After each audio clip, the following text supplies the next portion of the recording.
guys, welcome to Just Digital People's Questions, Wings and Things Season 4. Today we've got Kat Parker. Hello. Hi. Kat, how are you doing? Good, thanks. So Kat Parker is a exec level C-suite with decades experience across USA, Australia. She's a board member and also worked with many businesses across Fortune 500, NASDAQ and ASX. How are you feeling for today? A bit nervous. Yeah. Are you quite good with spice normally, or? Yeah, I used to be, but then I was sort of thinking about, have I been having that spice, much spice recently? And I don't know if I have, so it'll be interesting. So I'm sort of cautiously optimistic, but not sure. Well, in fairness, yeah, we'll jump right in. So the first one's just a little, what's the word? Whetting the appetite. Mm-hmm. I think it's about 35,000, maybe 40,000. On the Schofield? On the Scovilles. Yeah, Scoville, yeah. It's actually quite nice, to be honest. Nice. There we go. This is nice. This is an easy introduction, okay? Yeah. There's a lot on there. Nice for a Friday afternoon, you know? All right. Cheers. So, as I mentioned, you've got lots of experience across the US and Australia. You spent obviously quite a lot of time in the US before moving back home, back to your roots. So what brought you back, and I suppose what are the main differences you've seen between the States and Australia in business and also innovation within the markets? Yeah, well, I think in the US, it's really on the bleeding edge of technology. It's definitely a lead market for that reason, and just the size and the scale and the complexity of it. I mean, each different state in the US is the size, you've got California, it's the size of Australia. So you've got a lot of diversity as well.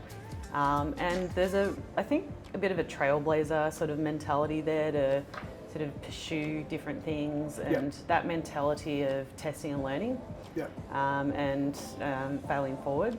So there's sort of gives you a comfort because you sort of know, well, most things are reversible. So I really, really liked that, and I love the fact that there's such a meritocracy.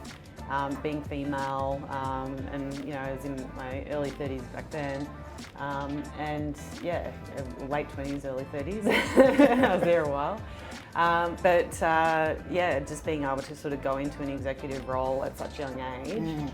I don't know that I would have been given that same opportunity had I stayed locally. It's interesting because I've chatted to a few people who've also been in the States and startup land and stuff, and a lot of it's the same kind of I suppose rhetoric around just really risk averse in Australia in terms of not really giving startups the funding or the shot that America does. They're just let's do it. Fuck it, let's go for it, So that's interesting. It does, and that's actually a really good point, because if you think about the likes of, and there's some unsung heroes that people had never heard of until they started using Jira, for example, and Atlassian, and you've got companies like Envato, and others that are just doing amazing things. Afterpay is another one. We do actually have a really strong tech community, really understands platform technology. I think the appetite for when the return on that investment comes in is a lot sooner in the Australian market versus in the US. So I sit on the board of a couple of New York startups, and that's been sort of a 10-year, 10-year sort of labour of love, bit of sweat equity. And we're not looking to make profit on that until year 15 to 20. So, but that's sort of that long range investment and appetite that's there in the US. But again, you've got scale. So when you switch stuff on there, it scales very quickly. Whereas I think it's a bit trickier in markets like Australia. How did you find the first question and the first bit of hot sauce? Did you enjoy it? Yeah, it wasn't too bad. It's tasty, I just have to try to not take such a big bite, I think. So the second one is original. And they're all called death sauce, but it wasn't quite that much death. Really. So we'll dive into number 2. There you go. Hands a bit shaky today. Thanks, I think. I punish myself just as much, Okay. Bottoms up. All right. Cheers. So question 2, as I mentioned, you've got a lot of experience across retail, e-commerce, and we're talking about the dreaded C word, COVID. So we've seen a lot of consumers' behaviour change. Obviously throughout COVID, you couldn't go to brick and mortar shops anymore. Obviously e-comm became a massive thing. we've seen it kind of balance out a little bit, but what are your thoughts on the future of e-com and bricks and mortar in terms of that retail e-com environment? If I look at Williams Sonoma, for example, Laura Alba's their CEO, and she's just this brilliant CEO. I think she was put in place at around the ripe age of 40, and has been there ever since. They're probably one of the only retailers to enter the Fortune 500 in the US. Pre-COVID, they were doing 55% e-com, and they're starting to call themselves a retail technology company. During COVID, I think they got up to like 80-90% e-com during some of their short shutdowns. And then over time, it sort of rested back, but they no longer split out brick and mortar because their stores are acting as more of a showroom, if you like. And once a customer's happy with the quality of their products, they just go and buy online. And then they've created these great experiences across loyalty, across personalization, all those mega trends that are really important for that multi-channel and unified commerce experience. So I sort of thought about that. And then when you look in Australia, with different companies, I think it was still up and coming, but you've got the likes of, Kmart. I think they're only doing 1 to 3% e-com in 2018, which is low, right? But you had others in double digits. There was quite a few, especially in those middle tiers. And what I think happened is that pajama-clad shopping spree that had been happening pre-COVID became more prevalent during COVID. And so you saw the whole thing flip, and brick and mortar kind of became this relic of a bygone era that was sort of just sitting there, potentially offering click and collect if you had it. But I think that's where there's sort of been a shift towards using stores as distribution hubs. But coming out of COVID, it's been a really topsy-turvy year this year. Because I think this year is the first year where we've just got no shutdown comps. And I think it's really been hard to predict as to when e-com will soar. So you found the original goods. I think we're going to step it up a notch with Da Bomb. So this is actually on Hot Ones. I believe. Okay, so is this going to go from being nice and mild to stepping up quite a lot? Yeah. Okay. So we'll give you, I'll try and be kind here, but like I say, my hand isn't working today.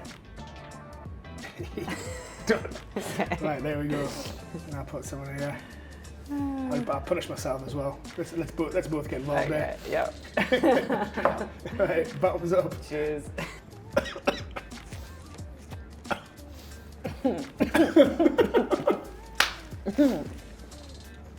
Told you. I guess it back in throat just now. Yeah, I think I inhaled it. Yeah. This is where I start turning really, really, really red. And it's a 31-degree day, so it's not going to help. Question 3, the Cat Parker Dream Team. So when you're building a team, you've just gone into a business, or you're looking to grow, what key attributes and attitudes are you looking for when you build your Cat Parker Dream Team? That is spicy. My eyes are watering. I don't want to touch them just in case. So there's 3 things that I look for in team members, which is culture, cultural fit, capability, and then attitude. And I think if you have 2 out of those 3 things, I can work with you. And ultimately, when I'm hiring as well, I think the conversation, I don't really agree with the idea that someone, makes their mind up about you in the first 10 seconds necessarily. I don't think that's quite right. But what I find really good is when people really show an interest in the role. So they've been online, they've had a look at our social media or the e-com website, or they've used these free tools available to try and understand which technologies that you're using, and prepared some questions and thought about the business, visited a store, gone through a customer experience, signed up to a loyalty program. Those sorts of things to try to get a bit of a perspective from a customer standpoint as well as from a technical standpoint. For sure. That one stung me a lot. Yeah, me too. Yeah, for sure. Told you it steps it up quite a bit. Yeah. I'll try and go easy on the final two. Are you good to keep going? Yep. Right, cool. I think we're on question 4, I believe. I think the hot day as well is not helping. It doesn't at all. It doesn't at all. Right. Cheers, cheers. Do you regret this now? Yes. What are they thinking? I suppose at, that senior leadership level, at your level, at Yep. C-suite, women are massively underrepresented. I think I was reading some stats where 22% of CEOs are female and around 34% are board members, and that's even lower within ASX listed businesses. So I suppose what's the best bit of advice you could give for someone to follow on your path? Yeah, I guess in order to get there, you have to sort of align, find allies and back yourself and build resilience. Be your authentic self and bring that to work every day. And I think having mentors, particularly, I've got a couple of different mentors. I've got one in the US and one in Australia. I think having them to sort of bounce things off is really, really good. If you have other females as well, like joining female networks and things like that, and actually contributing and becoming part of that, because I think that there's a way that we can help each other to get there. That one was easier than the third one, did you find? Way easier. Yeah. Maybe it's just because that's supposed to happen, or we're just so burnt. It's funny because we've just swapped out the sources, and the previous sources, I think these three were. They've been around a while. And those 3 there are new ones, right? But even on the last one, the third one always hit the hardest. I think it's maybe the shock of the step up. I don't know, but question number 5: what are the biggest fuck ups you've seen across your career? So I think some of the biggest mess ups in companies are when they haven't really considered the human factor in some of the change management or different products that you've been building. So you can build it, but if no one's using it, then there's something wrong with that whole process. So I always say about 50% of the equation is getting the people on board with the change. And that's probably one of the hardest parts. There's a lot of complexity with delivering projects, but I would say 50% is still changing, hearts and minds to really galvanise people around those North Stars that you're going for. The other thing though is, and I think this is a really tricky one because we always talk about, it's so important to put the customer at the centre of everything you do, because if you reward a customer with a great experience, then they'll shop with you again and they'll reward you with their patronage. And that's how it works. So give them a great multi-channel, unified commerce experience that's friction-free, where they've got options, all those sorts of things. That's super important. However, when you translate that into different areas of the business to go putting the customer at the centre, well, what does that mean for someone in finance? And these are real examples and more than once. I've sat down with CFOs in big billion-dollar businesses and boardrooms, and I've said, put forward ideas where I've said, we will make a loss of this by doing this. However, in the business case, the upside is that we'll make more sales of this, which we project. And usually my numbers are fairly conservative, but if you invest in things that cost you money, which seems counterintuitive, the profitability will come if it's a great experience. And it does.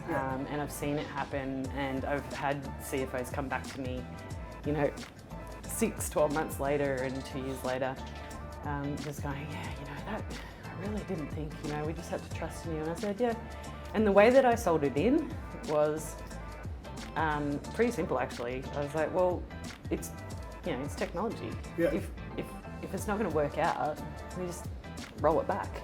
Or we can just, go in a slightly different direction or change things here and there. But it's actually pretty easy to reverse things. Great to hear your thoughts on some pretty important topics. Especially the Desert Island one. But no, it's been great to have you. Thanks very much. Thanks, James. Thanks so much for tuning in, guys. And we'll see you next time.